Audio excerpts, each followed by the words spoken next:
السلام علیکم ویورز، کیا حال ہیں آپ کے؟ میں ناز شاہ آپ کے ساتھ ہوں۔ میں نے اپنی پریویس ویڈیو میں آپ کے ساتھ شیئر کیا حضرت سلیمان علیہ السلام کی بادشاہت، ان کی فوج اور ان کی حکومت کہ جو کہ ہر چیز پر تھی۔ حضرت سلیمان کی بادشاہت کا جب اعلان اس زمین پر ہوا تو درندوں چرندوں کے ساتھ پرندے بھی اطاعت کے لیے بارگاہ عالی میں حاضر ہوئے۔ انہوں نے حضرت سلیمان کو زبان دان اور محرم راز پایا تو جان و دل سے آپ پر فدا ہو گئے۔ اپنی چوں چوں انہوں نے چھوڑ دی اور پیغمبر خدا کی صحبت اختیار کی۔ چند ہی دنوں کے اندر سب پرندے بنی آدم سے زیادہ اچھی زبان میں باتیں کرنے لگے۔ حضرت سلیمان کے دربار میں کیا چرند کیا پرند سبھی حکمت اور دانائی کی باتیں کیا کرتے تھے۔ یہ اصل میں اپنی خلقت کا اظہار تھا، غرور یا شیخی کا اس میں دخل نہ تھا، اور ان باتوں کا مقصد بھی یہ تھا کہ پیغمبر خدا حضرت سلیمان کو تعلیم اور ہدایت کی تبلیغ کرنے میں ان چیزوں سے بھی مدد ملے۔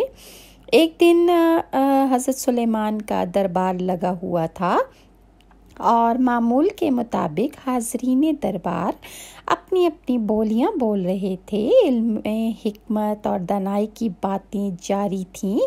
اسی روز پرندے اپنی صفات اور ہنر بیان کر رہے تھے۔ آخر میں ہدہد کی باری آ گئی۔ اس نے کہا کہ اے علم و حکمت کے بادشاہ، مجھ میں ایک خوبی ہے اور سب سے ادنا ہے، صرف وہی عرض کرنے کی جسارت کرتا ہوں کہ داناؤں نے کہا ہے کہ مختصر کلام ہی اچھا ہوتا ہے۔ حضرت سلیمان علیہ السلام نے فرمایا، وہ کون سی ادنا خوبی تیری ذات میں موجود ہے؟ ہدہد نے ادب سے عرض کیا، وہ خوبی یہ ہے کہ جب میں بے پناہ بلندیوں پر پرواز کرتا ہوں تو پانی اگر زمین کی گہرائیوں میں بھی ہو تو مجھے نظر آ جاتا ہے۔ میں یہ بھی جان لیتا ہوں کہ اس پانی کی کیا خاصیت ہے، کتنی گہرائی میں ہے اور اس پانی کا رنگ کیسا ہے، اور زمین سے نکل رہا ہے یا پتھر سے رس رہا ہے۔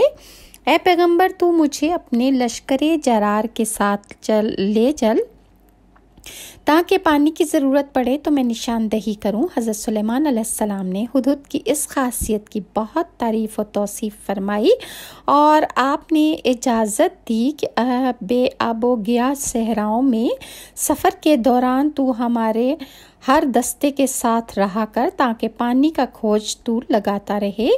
ادھر بری عادت والے کوے نے جب سنا کہ ہدہد کو اتنی تعریفیں مل رہی ہیں اور اس کو سراہا جا رہا ہے اور اس کو فوجی دستے میں شریک رہنے کا اعزاز حاصل ہو گیا ہے حضرت سلیمان کی جانب سے، تو ہمارے حسد کے کوا جو تھا وہ سیاہ پڑ گیا۔ وہ انگاروں پر لوٹنے لگا اور اس نے فوراً پیغمبر خدا حضرت سلیمان کے سامنے آ کر کہا، اس ہدہد نے آپ کے حضور سخت گستاخی کی ہے اور قطعی جھوٹا دعویٰ کیا ہے۔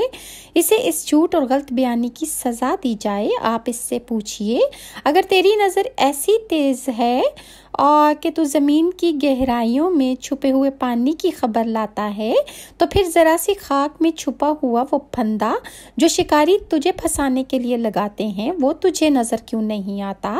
اگر تو ایسا ہی ہنرمند ہے تو بتا، پھر تو گرفتار کیوں ہو جاتا ہے؟ آسمان کی بلندیوں سے وہ جال تو کیوں نہیں دیکھ سکتا؟ کوے کی یہ بات سن کر حضرت سلیمان نے ہدہد سے کہا کہ اے ہدہد، کوے نے جو بات کہی وہ تو نے سنی، اب اس کا جواب تیرے ذمے ہے۔ اپنے دعوے کی صداقت کا ثبوت پیش کرو ورنہ سزا کے لیے تیار ہو جاؤ۔ ہدہد نے بے خوف ہو کر عرض کیا، اے سلیمان بادشاہ، ناراض مت ہوئیے، اور بدنیت دشمن نے حسد سے جل بھن کر میرے خلاف جو بات کی ہے اس پر دھیان نہ دیجیے۔ اب رہا یہ سوال کہ مجھے یہ مٹھی بھر خاک میں چھپا ہوا وہ پھندا نظر کیوں نہیں آتا جو شکاری میرے لیے لگاتا ہے، تو اس بارے میں آپ سے عرض کروں گا کہ اگر اللہ تعالیٰ کی حکمت اور مرضی میری عقل کی روشنی نہ بجھائے تو میں یقیناً پرواز کے دوران وہ حقیر پھندا بھی دیکھ لوں، لیکن فرمانے خدا ہے، اللہ کا فرمان اسی طرح ہے کہ میری موت یا میری وقت پورا ہو جائے تو مجھے وہ شکاری کا ڈالا ہوا پھندا نظر نہیں آتا اور میں اس میں پھنس جاتا ہوں اور تب میری موت ہو سکتی ہے۔ اور ایسے موقع پر عقل کام نہیں کرتی، کیونکہ چاند بھی سیاہ ہو جاتا ہے اور سورج کو بھی گرہن لگ جاتا ہے۔ تو میری عقل اور بصارت میں کہاں سے اتنی طاقت آئی کہ میں اللہ تعالیٰ کے حکم کے خلاف یا اس کے مقابلے میں آ سکوں۔ اے عزیز، اسی طرح قوموں اور افراد پر عذاب الہی ان کی بدعمالیوں کے سبب نازل ہوتے ہیں، تو ان کی عقل اور بینائی جب سلب ہو جاتی ہے تو بڑی بڑی طاقتور قومیں جو ہیں وہ بھی ڈوب جایا کرتی ہیں، شکست کھا جایا کرتی ہیں۔ تو میری کیا مجال کہ میں بلندیوں پر اس پھندے کو دیکھ لوں جو اللہ تعالیٰ کے حکم سے وہاں پر ہوتا ہے، اور پانی مجھے زمین کی گہرائیوں میں نظر آ جاتا ہے لیکن پھندا نہیں دیکھ سکتا۔ اس جواب پر کوا جو تھا وہ لاجواب ہو گیا اور وہ نہایت شرمندہ ہوا۔ ہدہد وہ واحد پرندہ ہے جو زندگی میں صرف ایک بار شادی کرتا ہے اور اپنے جیون ساتھی کی وفات کے بعد اکیلے ہی زندگی گزارتا ہے۔ ہدہد جو ہے اپنی مادہ کو مہر میں کھانے کی کوئی چیز پیش کرتا ہے، اگر وہ اسے کھا لے تو اس کا مطلب ہوتا ہے کہ مادہ جو ہے وہ شادی کے لیے تیار ہے، راضی ہو چکی ہے۔ پھر نر اس مادہ کو اپنے گھونسلے کی طرف لے کر جاتا ہے، جو اکثر اوقات کسی درخت کی سوراخ کر کے بنایا ہوتا ہے۔ اگر اس مادہ ہدہد کو وہ گھر پسند آ جائے تو دونوں شادی کر لیتے ہیں اور رشتہ ازدواج میں منسلک ہو جاتے ہیں۔ ہدہد کی مادہ جو ہوتی ہے وہ ہر موسم میں 6 سے 8 انڈے دیتی ہے اور بچے پیدا ہونے کے بعد باری باری بچوں کی خوراک کا بندوبست دونوں کرتے ہیں۔ عجیب بات یہ ہے کہ دونوں میں سے کسی کو بھی کھانے کی کوئی چیز مل جائے تو وہ دونوں اکیلے نہیں کھاتے بلکہ دونوں اکٹھا ہونے کے بعد ہی اسے مل کر کھاتے ہیں۔ ہدہد کی چھٹی حس اتنی تیز ہوتی ہے کہ وہ زمین کے اوپر سے ہی پانی کو محسوس کر لیتا ہے۔ اسی وجہ سے سلیمان علیہ السلام نے اس سے زیر زمین پانی ڈھونڈنے کا کام اس کو ذمہ لگایا تھا۔ ہدہد ہزاروں میل کا سفر بغیر رکے طے کرنے کی طاقت رکھتا ہے، اسی وجہ سے سلیمان نے اسے دوسرے ملک ملکہ بلقیس کے پاس خط دے کر بھیجا تھا۔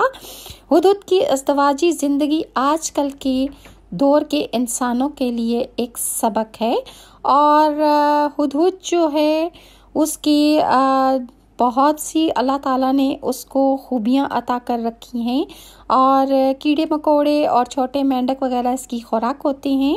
اس کے علاوہ یہ حضرت سلیمان کی فوج کا ایک بہت اہم حصہ تھا، اور مزید میں آپ کے ساتھ بیت المقدس کی تعمیر کیسے حضرت سلیمان علیہ السلام نے جنات سے کروائی انشاءاللہ نیکسٹ ویڈیو میں شیئر کروں گی۔ اگر آپ کو میری ویڈیوز اچھی لگتی ہیں تو کائنڈلی لائک اور سبسکرائب ضرور کیجیے۔ نیکسٹ ویڈیو تک کے لیے ناز کو اجازت دیں۔ اللہ حافظ۔